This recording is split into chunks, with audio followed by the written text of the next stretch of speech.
Blackhead prevention works best when it is gentle, consistent, and realistic, because blackheads usually do not appear all at once but tend to form gradually as excess oil, dead skin cells, leftover sunscreen, makeup, sweat, and ordinary daily debris collect inside the opening of the pore and slowly create a compact plug that darkens after exposure to air. So the smartest long-term approach is not to attack the skin with force, but to keep the skin calm, clean, balanced, and less congested over time. A simple routine is often more helpful than an aggressive one. Cleanse the face in the morning and again at night with a mild cleanser and lukewarm water, because very hot water can strip the skin, leave it feeling tight and reactive, and create the frustrating cycle in which the face feels oily and uncomfortable at the same time. Use clean fingertips rather than rough washcloths, harsh scrubs, gritty exfoliants, stiff cleansing brushes, or repeated friction, especially around the nose, chin, and forehead, where blackheads often gather most easily. If sunscreen, makeup, or heavier skin products have been worn during the day, remove them thoroughly but gently in the evening, so residue does not remain on the skin overnight. Choose non-comedogenic products when possible, and be cautious with very heavy oils, greasy balms, thick styling creams, or pomades that can drift from the hairline onto the forehead and temples. Moisturizer still matters even if the skin feels oily, because over-cleansed or dehydrated skin can become irritated and unbalanced, and a light moisturizer often helps the skin feel calmer and more comfortable over time. Daily sunscreen also matters because protecting the skin from too much sun supports overall skin health and reduces the temptation to overuse strong products out of frustration. Small hygiene habits matter too. Change pillowcases regularly, use clean towels, wipe down eyeglasses and phone screens, and try not to rest the face in the hands for long stretches. If you sweat after exercise, yard work, commuting, warm weather, or a long day outdoors, rinse or cleanse the skin as soon as practical so sweat, oil, and residue do not sit on the surface longer than necessary. If scalp oil tends to move onto the forehead, wash the hair regularly and keep heavier hair products away from facial skin whenever possible. Some people do well with a gentle salicylic acid product to help keep pores clearer over time, and some benefit from a retinoid if their skin tolerates it. But stronger is not always better, and steady use is usually more helpful than jumping from one harsh trend to another every few days. Pore strips may remove some surface debris temporarily, but they do not stop future blackheads from forming on their own, and repeated rough use can irritate sensitive skin, so it is usually wiser to focus on steady daily habits instead of chasing quick fixes.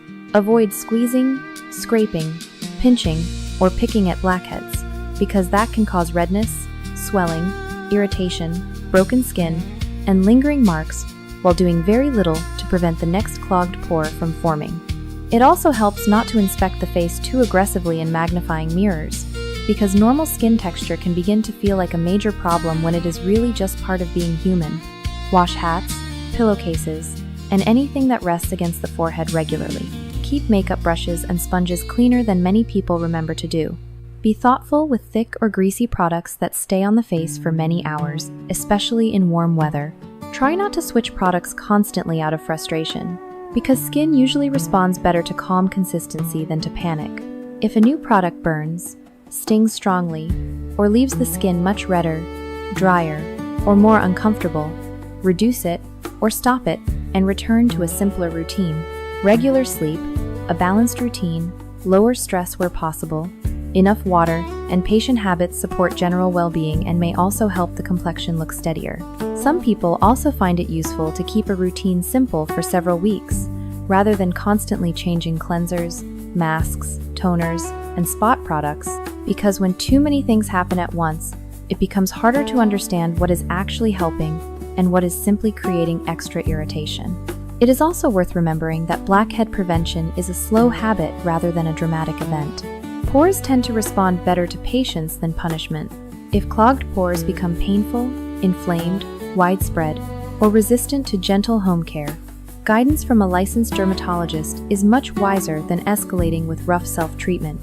In the long run, the skin usually does better with steady care, and maybe that is one reason older people often enjoy practical advice in general, because after enough years, Most people learn that most things in life improve more through routine, humor, and calm adjustments than through grand dramatic gestures, which was exactly what 79-year-old Mabel Louise Turner believed on the hot July morning when she put on her pale blue cardigan, pinned on her little silver bird brooch, slid a peppermint into her purse, and drove her beige Buick to the annual Founders Day celebration in the town of Maple Ridge, Indiana, expecting nothing more ambitious than a senior brunch, a slice of church pie, and perhaps a quiet seat under the courthouse oak while children waved from the parade, but instead found herself, by 10:15, standing on Main Street with a kazoo in one hand, a red, white, and blue sash across her chest, and the full terrible understanding that she and her 3 best friends had somehow been mistaken for the emergency replacement marching band. Mabel Louise had spent 34 years as the front office secretary at Maple Ridge Junior High,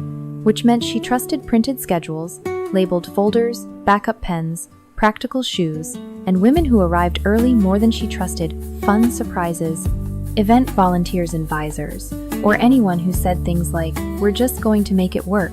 She lived alone in a neat little white house with green shutters, 2 rose bushes, and a freezer containing 1 emergency meatloaf, 1 emergency pound cake, and several tubs labeled soup because supper should never require imagination after sundown. She was widowed, but not lonely. She had a son in Louisville, a daughter in Terre Haute, grandchildren who still called to ask how long to bake chicken, and 3 close friends who met her every weekday morning at Bonnie's Diner for coffee and what they called community awareness, though any honest observer would have called it deeply informed gossip. Those friends were Loretta Faye Willis, age 74, retired beauty shop owner, defender of lipstick, posture, and the principle that a woman should never leave the house looking as if she had surrendered.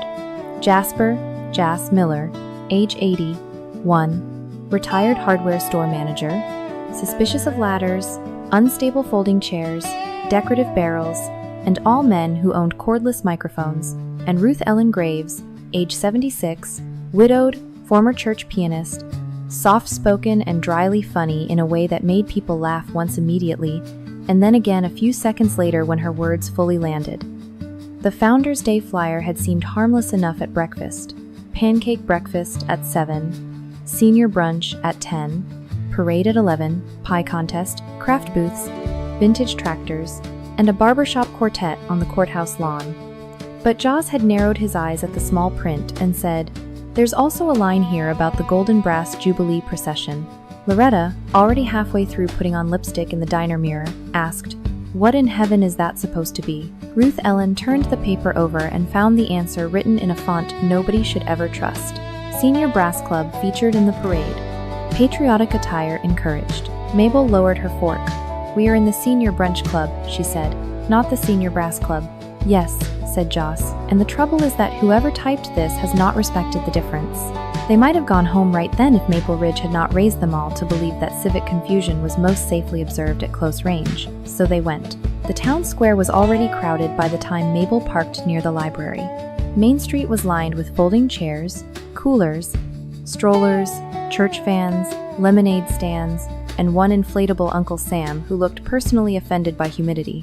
The courthouse lawn held pie tables, quilting booths, jarred jam, a petting zoo with 2 sleepy miniature donkeys, and a table where the Rotary Club was selling raffle tickets for a gas grill that nobody in town really needed, but everyone was prepared to discuss at length. At the far end of the street, a parade marshal, in a straw hat, waved volunteers into place, while 2 boys in Cub Scout uniforms dragged a banner sideways, and a woman in sequins tried to pin a corsage onto a very patient beauty queen. "Well," said Loretta, stepping out of the car and adjusting her sunglasses, "this has all the markings of a public collapse dressed as tradition." They were halfway to the senior brunch tent when a red-faced woman in a neon volunteer shirt came hurrying toward them with the look of somebody who had been holding back tears using only clipboards and faith. "Thank heavens," she said.